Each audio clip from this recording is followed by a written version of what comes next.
एक गांव में एक बहुत ही साधारण व्यक्ति रहता था। उसे भगवान पर अटूट विश्वास था। जब कोई व्यक्ति उसे हालचाल पूछता, वह बोलता, ठाकुर जी जाने। उस गांव में एक ठाकुर जी का मंदिर था। उसे उन पर पूरा विश्वास था। उस व्यक्ति के दो पुत्र और एक पुत्री थी। जब पुत्री की शादी की तो उस साधारण व्यक्ति ने साहूकार से कुछ कर्ज लिया। कुछ समय बाद दोनों पुत्रों ने पिता से कहा, यह लो पैसे और साहूकार को देकर कर्ज से मुक्त हो जाओ। उस व्यक्ति ने जाकर साहूकार से कहा, यह लीजिए साहूकार जी, आपका मूलधन और ब्याज, और मुझे अपने कर्जे से मुक्त करा दीजिए। साहूकार ने एक पेज पर लिख दिया कि आपका पूरा कर्जा ब्याज सहित प्राप्त हुआ। आप कर्जे से मुक्त हैं। साहूकार ने उस व्यक्ति से पूछा, इस पर क्या लिखा हुआ है? उस व्यक्ति ने कहा, मैं तो अनपढ़ हूँ, जो लिखा है वह ठाकुर जी जाने। साहूकार समझ गया कि व्यक्ति बहुत ही सीधा है। उसके मन में लोभ आ गया। साहूकार ने उस व्यक्ति को कहा, अंदर जाकर एक गिलास पानी लेकर आओ। इसी बीच में साहूकार ने उस पर्ची को हटाकर एक पर्ची लिख दी कि अभी मेरा कर्ज बाकी है। अंदर से व्यक्ति आया और पर्ची लेकर चला गया। कुछ दिन बाद साहूकार पैसा मांगने पहुंच गया। उस व्यक्ति ने कहा कि यह गलत बात है, मैंने आपको पैसे दे दिए हैं। मामला कोर्ट में चला गया। कोर्ट में व्यक्ति को बुलाया गया। व्यक्ति जोर जोर से रोने लगा और बोला कि ठाकुर जी जानते हैं कि मैंने उसको पैसा दे दिया। जज साहब ने पूछा, कोई गवाह है जिसने आपको साहूकार को पैसा देते देखा था? उसने कहा, हाँ, ठाकुर जी हैं।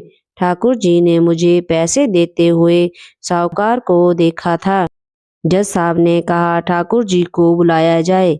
पुलिस वालों ने उस गांव में जाकर लोगों से पूछा, ठाकुर जी नाम का कोई व्यक्ति इस गांव में है?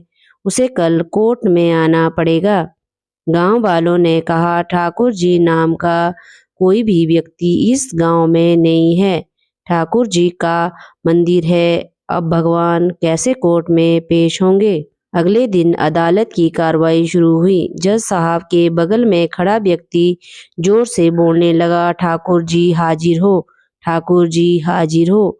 उस वक्त एक बूढ़ा व्यक्ति सिर पर तिलक लगाए, चंदन की माला पहने हुए कोर्ट में आ गया।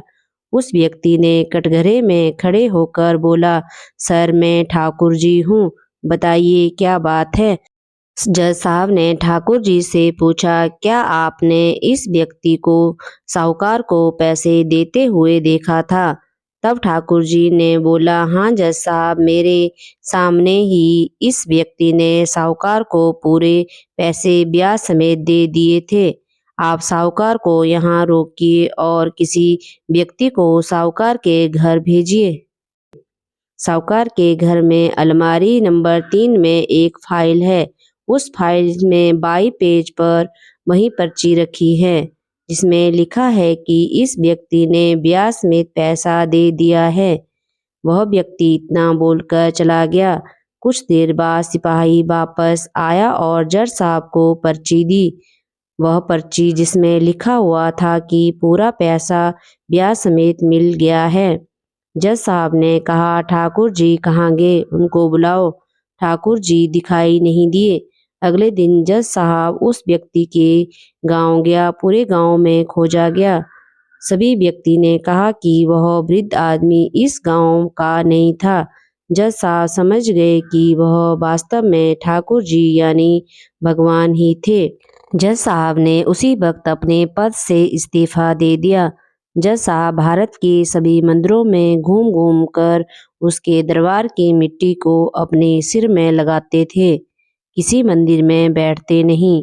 जज साहब कहते थे, हमने भगवान को अदालत में बुलाकर खड़ा किया था, फिर मैं किसी मंदिर में कैसे बैठ सकता हूँ?